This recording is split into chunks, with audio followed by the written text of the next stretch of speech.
జగన్మోహన్ రెడ్డి ముఖ్యమంత్రి అయినప్పటి నుంచి కూడా ఈ రాష్ట్రంలో అన్ని వ్యవస్థలు నాశనం చేసి అన్ని వ్యవస్థల్లో కూడా ఒక దోపిడీ కార్యక్రమం జరిగింది. ఏ చట్టం తెచ్చినా ఏ చట్టంలో మార్పులు తెచ్చినా ప్రధాన లక్ష్యం దోపిడీయే. మరి రీసెంట్గా అసైన్మెంట్ ల్యాండ్ యాక్ట్ చట్టంలో మార్పులు తీసుకొచ్చి అమెండ్మెంట్స్ తీసుకొచ్చి ఈ రాష్ట్రంలో పేద ప్రజల యొక్క అసైన్ ల్యాండ్స్ని కొన్ని వేల ఎకరాలు కొట్టేశారు. అది చాలక ఈ రాష్ట్రంలో ఉన్నటువంటి భూములన్నీ కూడా తన పార్టీ నాయకుల చేతుల్లో ఉండాలి అనేటువంటి ఒక ప్రధాన ఉద్దేశంతో ఈ మధ్యలో రెవెన్యూ చట్టాన్ని మార్చడం చూసాం. దానికోసమే ఈ రాష్ట్రంలో ఉన్నటువంటి అడ్వకేట్స్ అందరూ కూడా కోర్టులు బాయ్కాట్ చేస్తున్నటువంటి మాట. అంటే జిల్లా స్థాయిలో సివిల్ కోర్టులతో సంబంధం లేకుండా ఆ అధికారాలన్నీ కూడా రెవెన్యూకి ఆర్డీఓ స్థాయికి అప్పజెప్పి ఈ రాష్ట్రంలో ఉన్నటువంటి రైతుల యొక్క భూములన్నీ కూడా తన నాయకుల చేతుల్లోకి వెళ్ళాలని, అలాగే ఏ రకంగా అయితే అందరి మీద అక్రమంగా పోలీస్ కేసులు పెట్టి మీరు కండవా కప్పుకోండి పోలీస్ కేసులు తీసేస్తామని చెప్పేసి బ్లాక్మెయిల్ చేస్తున్నారు, అలాగే ఈ భూ వివాదాలు సృష్టించి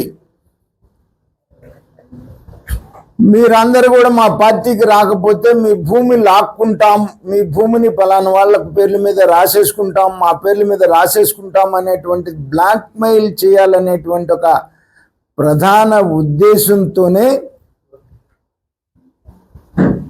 ఈ రెవెన్యూ యాక్ట్లో సవరణ తీసుకొచ్చినటువంటి విషయం.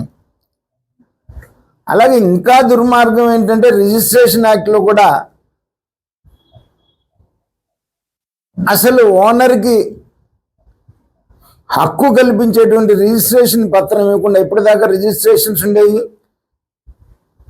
ఆ రిజిస్ట్రేషన్ డాక్యుమెంట్ తీసుకెళ్ళి అమ్ముకోవాలన్నా లేకపోతే ఎక్కడన్నా తాకట్టు పెట్టుకోవాలన్నా కూడా అది రిజిస్ట్రేషన్ డాక్యుమెంట్ కాబట్టి అది ఉపయోగపడేటువంటి పరిస్థితి ఉంది. ఇవాళ అలా కాకుండా డాక్యుమెంట్ మా దగ్గరే ఉంటుంది, మీరు డౌన్లోడ్ చేసుకోండి అని చెప్తున్నారు.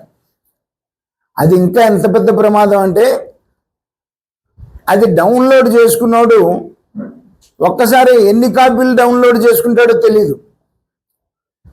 వాడు ఒక్కొక్క కాపీ ఒక్కొక్క బ్యాంకులో పెట్టచ్చు, ఒక్కొక్క బ్యాంకు ఇంకొక రకంగా కూడా ఎంత 10 మందికి అమ్మేటువంటి ప్రమాదం ఉన్నటువంటి పరిస్థితి ఉంది.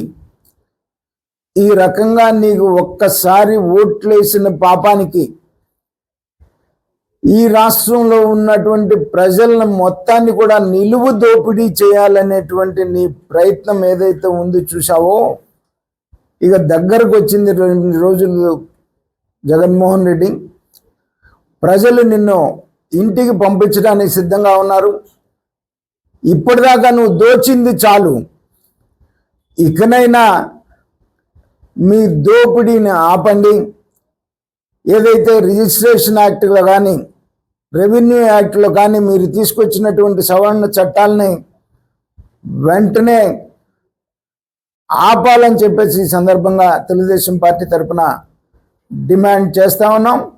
మేము అధికారంలోకి వస్తే ప్రజలకు హామీ ఇస్తున్నాము, బాబు గారి దృష్టికి తీసుకొని వెళ్ళి ఖచ్చితంగా మరి చట్టంలో మార్పులు తీసుకొచ్చి ప్రజలకి ప్రజల ఆస్తులకి రక్షణ కల్పిస్తామని చెప్పేసి ఈ సందర్భంగా తెలియజేస్తా ఉన్నాం.